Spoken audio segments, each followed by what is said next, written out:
Welcome to Habitly Courses, a production of Manage to Win. Each course is divided into multiple lessons for easy viewing.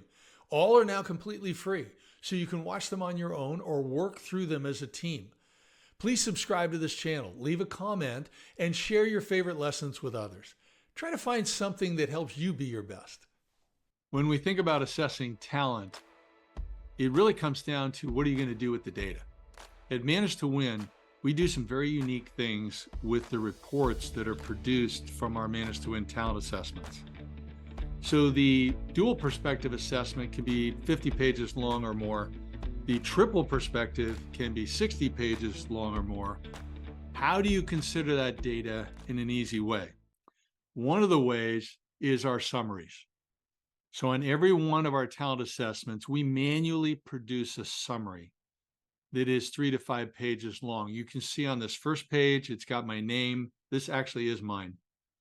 And on the left-hand column, I've got my behaviors from the most intense to least intense. And then my driving forces, only the top 4, the primary driving forces cluster from most intense to least intense. On the right-hand side, you see most important things to know about me. We require people to go through a 3-step process of taking our assessments. You take the online assessment. Step 2 is you highlight statements on certain sections that best describe you. And step 3 is you choose 3 of those statements that, hey, if I only had 3 things to say to somebody from this report on how to work effectively with me, this is what they'd be. Those are the 3 statements you see. Most important things to know about me. We then show the 2 primary graphics. The first one is the behaviors, the adapted style and the natural style. And then we have the 12 driving forces. On the second page, we start listing all the highlighted statements per section. So we give you a summary. Hey, you want to work well with me? Remember these things about me. We repeat some of the graphs here, the behavioral graphs. On the next page, we continue with the highlighted statements and then repeat the driving forces graph. Then we close that out and then move on to the competencies or soft skills graphic to remind the person, hey, if you want to work with me, be aware of my soft skills. What are my strengths? What are my weaknesses? I may not be proud of the weaknesses, but be aware of them. Help me along with those. This is what's in the summary, incredibly helpful. And notice at the top of each of the pages, separate of the first one, we list the 2 most intense driving forces, and to the right of that, the 2 most intense behaviors. These summaries are very, very valuable, should be shared with everyone in your company, or at least on your team, so they can dive in before they're going to have a tough meeting or it's an important meeting. How do I engage with this person best? How do I adapt my behaviors, communicate with them the best way so they're receiving information the way they want, which may be very different from me? For an instance, I'm a very high D. I love summary information. If you want to walk me through a meeting that's going to be 2 or 3 hours long and you're going to have very long slides with lots of data on them, I might fall asleep. But the reverse is true. If I'm presenting to that type of person, I may not do that part of the presentation, but I need to bring them a lot of data to make a decision. So that's where these summaries can be very helpful, help you zero in on what's most important. We have some cheat sheets we can give you. It's kind of fun, right? We're getting you to learn these things. Here's the cheat sheet on behaviors. You can see I'm going to cover the DISC. I go clockwise, starting on the right-hand side there. So if you want to remind yourself, okay, I got a high D or a low D.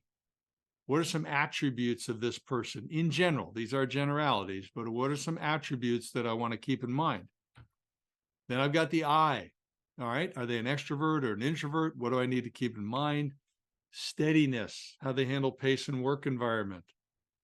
High S, what do I need to remember about this? This person doesn't like risk at all. They don't like change. Low S, total opposite. And then the C, compliance. High C is going to be great with detail analytical. Low C is going to struggle in those areas and some other areas. This is a great little cheat sheet, easy to read, easy to use. Get it to all your people, talk through it. We've got a similar cheat sheet with driving forces, just 1 page. We just list them all. And you can see the stars, those gold stars or yellow stars we put in there. That's a reminder. Those are the 6 driving forces we feel are most commonly highly results-oriented driving forces. The other ones can be, but those are the 6 we see they're typically the most highly results-oriented. You can see here, quick little tips, and then we go on to the next 4. See, 3 out of these 4 are results-oriented, and then the final 4. Very helpful little cheat sheets. You want to remember, oh, wait a minute, I know that person's a high commanding. What do I need to remember about that? Dive into the cheat sheet. Comparisons. What do I mean comparisons? Hey, this is really cool. So if I've got 2 people that are working closely together, let's look at what do they have in common? What do they not have in common? So you can see with these 2 people, David and Carlisle, David's a high D, Carlisle's a low D. David's a low S, Carlisle's a high S. These people are going to have trouble unless they are willing to understand they have some differences, and then they are respectful of those differences. So Carlisle might say, hey, David, I know you want this done by tomorrow, but realistically, I need some more time. So let's discuss a deadline that's maybe in 1 day or 2 days. So you discuss these things respectfully and you work together. And when you balance each other, you're more stronger individually and then working together as a group or a team. Same thing with the driving forces. You might compare these things, see where the differences are, see where the similarities are. These people don't have similarities. So it's even more important that how do we work together on this? Next up, the competencies. You can see some red lines. Those are differences where they're opposites. Okay, you can see they're flipping. Decision-making, really strong for Carlisle. Decision-making, really weak for David. All right. May mean he makes bad decisions. May mean he makes good decisions, but he makes them too fast, so he misses details. Remember, he's high D. So these are things you can talk through and work together when you do these comparisons. They can be one-on-one, and you can even go broader. Here's the similar thing done for 3 people. How do these 3 people compare? And then the driving forces. Then you expand it out. Okay, you've got the competencies here, same type of thing. You expand it out. I got a team. How do we compare? The items in red are 70 or 75 and above. You can see the shading indicates a manager.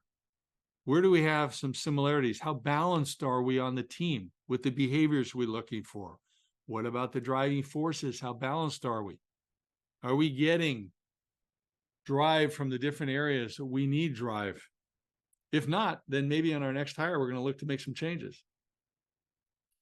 Then you look at as a team. All right, let's look at a graphic. When we look at the adapted style of the disc, where are we on this? You can see it's heavily weighted up into the C. This is a tech team. All right, they have barely anybody outside of that high C, high S area. You got one person way down, Conrad's down in the relator area. You've got David Edwards off towards the D a little bit, but hey, these are all analytical, thoughtful people. They're going to be afraid of risk. So is that good because it's a tech team? Might be. But you can think about balance. Then lastly, we've got an individual SWOT, strengths, weaknesses, opportunities, and threats.